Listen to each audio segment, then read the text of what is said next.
Hayırlı gün. Туған ауылым тапшыруы bu arada гадәттәгечә Пермь төбәгендә, Барда районында, һәм бүген без легендар җырчы, композитор Мәсгуд Имашевның туган авылына килергә булдык. Авылга кергәндә безне Мәсгуд абыйга багышланган шушындый стелла каршы ала. Без монда ул сәбәпле генә туктамадык. Әлеге стелла янында Мәсгуд абый үзе утырткан каеннарда каршы ала юлчыларны. Һәм бу бердә юкка түгел. Авылның исеме русча Березники, бу яхшы әйтеп әйтсәк, Кайын авыл. Инде Мәсгуд абыйның каеннары каршыла икән. Бүгенге сәфәребездә аның җырлары, көйләре дә юлдаш булар. Киттек. Их дускайым ойга кара, мине дә айга карармын. Күз нурларың ойга төшәр, шуннан эзләп табармын. Ачма тәрәзәңне мине килмичә, ятларны сөярсең белмичә. Ачма тәрәзәңне мине килмичә, ятларны сөярсең белмичә. Авыл белән танышуны гадәттәгечә тарихтан башлыйбыз. Шөкер, Кайын авылның тарихын туплап китап итеп чыгаручылары да бар. Авыл халкы да мәгълүмат җыюда ярдәм итеп тора. Шулай итеп, борынгы чорлар турында менә ниләр билгеле. Пермь крайының карталарын караганда, беренче мәртәбә безнең авылга 350 елдан күбрәк вакыт беренче мәртәбә карталарда исәпкә алына инде. Но түгел кайсы елда икәнен әйтеп булмый инде. Шу 400 ел күбрәктер вакыт дип исәпләнә. Килеп урнашкан икән монда. Кемнәр булган икән алар? Монда безнең иң борынгы фамилияләр Амировлар, Имашевлар, Сакаевлар, алар урамнары белән бу, мәсәлән, Ленина урамда, Әлек Сакай урамда әйтәбез. Сакай урамда Амировлар, Сакаевлар, Нәселләр утырган. Нәселләре елга буйлап утырганнар инде безнең Ширез елгасы буйлап. Югары Ошкисәк дип әйтәбез, анда Мустаевлар, Заитовлар дип әйткән кешеләр килеп утырган инде. Хәзердә күпчелек шушы фамилиялар шул урамнарда яшиләр. Авыллар өчен гадәти игенчелек һәм терлекчелектән тыш, халык сунарчылык белән дә көн күргән. Бу кәсептә әлеге дә баягы Имашевларның да эзе калган. Тәүфик Имашевның киек тиресе әзерләп тапшыруга төзелгән килешүенә кадәр сакланган. Һәм Имашевлар нәселен искәртеп торучы ядкарлар моның белән генә тәмамланмый әле. Безнең мәктәпкә Мәсгуд Имашев исеме 2013 елда бирелде. Шул елны решением Барда районы җәмгыяте һәм администрация нигезендә аның багышлап бис куелды. Хәзерге көндә безнең балалар мәктәбе һәм балалар бакчасы бар. Биредә безнеке 45 бала тәрбияле, мәктәптә 172 бала укый. Мәсгуд Имашев белән безнең элемтә бик яхшы. Елда бөрмендә төрле чаралар үткәрелә. Инде Мәсгуд Имашев исемендәге үзе исеменнән оештырган стипендия бар. 4 номинациядә: җәмәгать, спорт, уку һәм шушы номинациядә Мәсгуд Имашев үзе оештырган стипендиясын авыл бәйрәмендә Сабан туйда укучыларга әти-әниләренә үз кулы белән тапшыра. Гадәттә, теләсә кайсы авылга килеп берничә сәгать узуга, аның асылын бер сүз белән тасвирлап була. Кайын авыл иҗатлы авыл. Хәзер сүз җыр сәнгате турында гына түгел, биредә күп кырлы сәләт ияләре яши. Аларның тагын берсе белән танышу өчен Барда Түбәтәе музеена юнәләбез.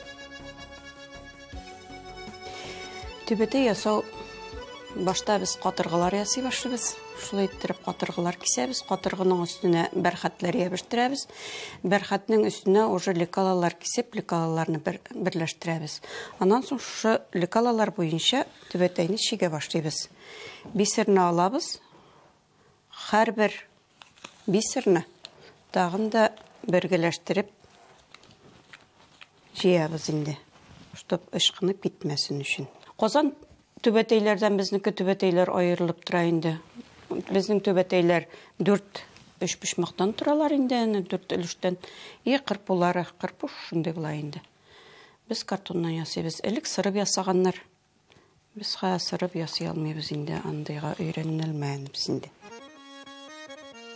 Шунысы кызганыч, авылда түбәтәйчеләр генә берничә кешегә калып бара. Әлеге һөнәр юкка чыга дигән сүз түгел, юк. Музей үз эшен эшли.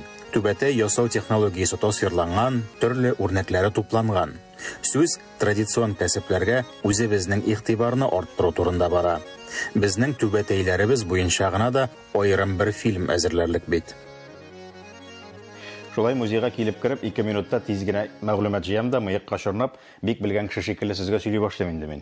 Әлфин апа әйткән, сырган түбәтәй дигәне менә шушы булган җәмәгать. Сырып эшлиләр дигәне менә шундый өлешләрдән кул белән тегеп, шайтып җыеп эшлиләр. Мәгънәсе, ул әйткәнчә, менә шайтып тиз генә җыеп кисәгә салып куярга була.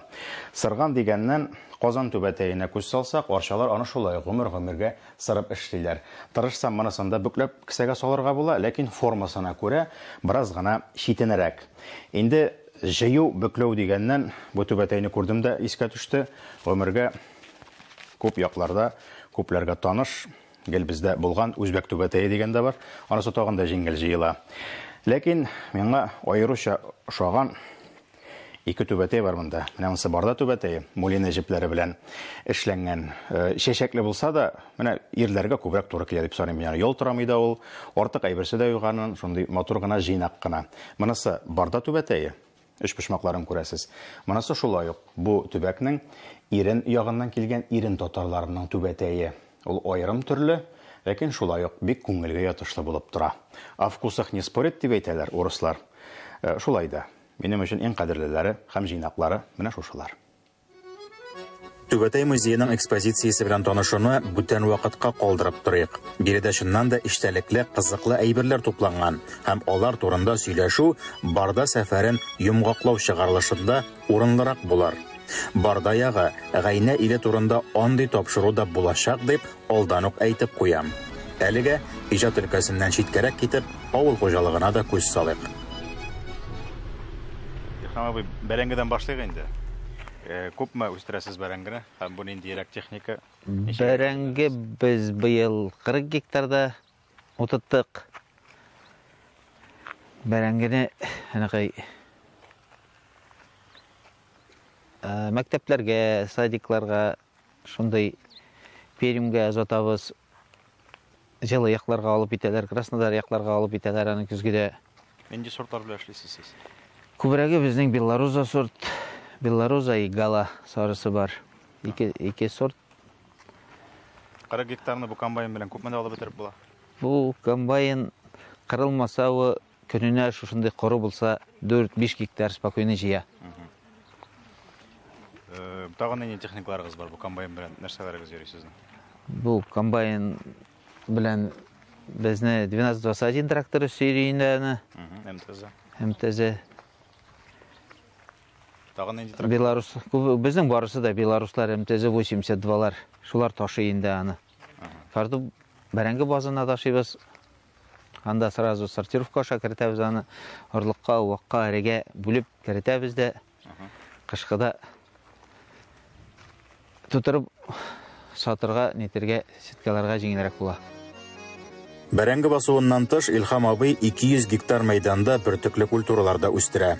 Без килгәндә бәрәңгегә иртәрәк, бөртекләр дисәк, хуҗалыктагы бердән-бер комбайн җиңелчә ремонтка тукталган иде. Авыл хуҗалыгы түбәтәй чүгү түгел шул. Монда мәшәкате дә зуррак, эш кораллары да башкарак. Алай да иҗат өлкәсенә дә җиңел карарга ашыкмыйк. Менә бит. Бу очраклы түгел җәмәгать. Без дөрестән дә шулай шушы кыңгырау шикелле даны үзеннән алда йөри торган кешегә кунакка кереп барабыз. Наил абый, рәссам кеше. Без аның хезмәтләрен алдагы тапшыруларда күреп уздык, әйтеп узмасак та.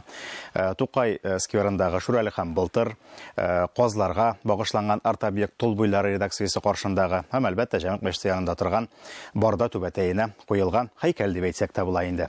Хәзер менә ул иҗат җимешләренең кайда туганлыгын һәм иң мөһим аларны ясаган автор белән танышырбыз.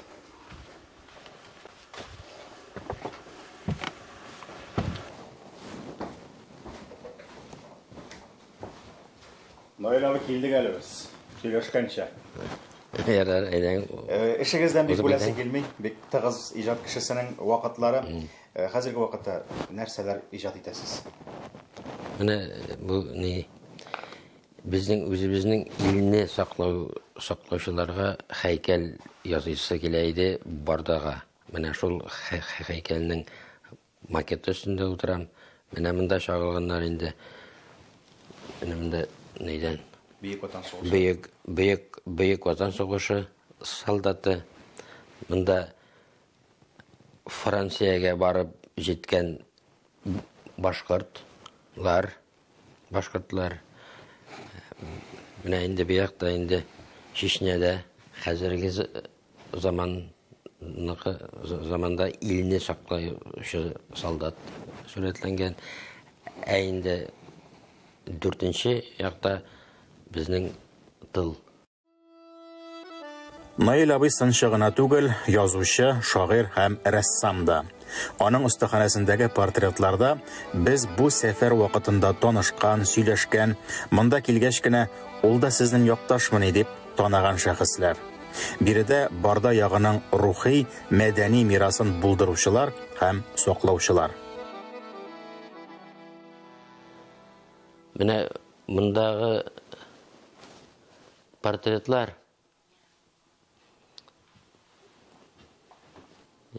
büyük kişiler. Hem mena bu turmuşta yardım etken kişilerniki portretleri. Mena bizniki bunda ne? Rayon başlığı. Rayon başlığı. Hediye abıyında işittik bugün. İskalı söylediler ana. Mena ol bizniki gitarda oynarga öğretti, sahnaga alıp çıktı. Şeğir yazılarga eterdi. Mena ol minki okutuşu bulayındı. Reşit abi okutuşu debeterge bulayındı. Mena bizning avulniki Qozonda ömür boyu yaşayıp şunday zor kişi bulgan Mesut abi Imashev niki portreti. Aның da yardımı zor buldu. Әгәр кешенең ичке дөньясы матур булса, ул шунда ук хәтергә кирип кала һәм аның сурәтен теләсә кайчан искә төшереп ясарга мөмкин ди Наил абый. Авылларда шулай. Һәр авылның үзенә генә хас бер сыйфаты, вакыйгасы, шәхесләре я көйе була. Ә менә Кайын авылда булар барысы да бер юлы бар. Бу да үзенчәлек. Туган авылым минем каршымда, күңелем һаманым тылашында. Туган авылым минем каршымда, күңелем һаманым тылашында.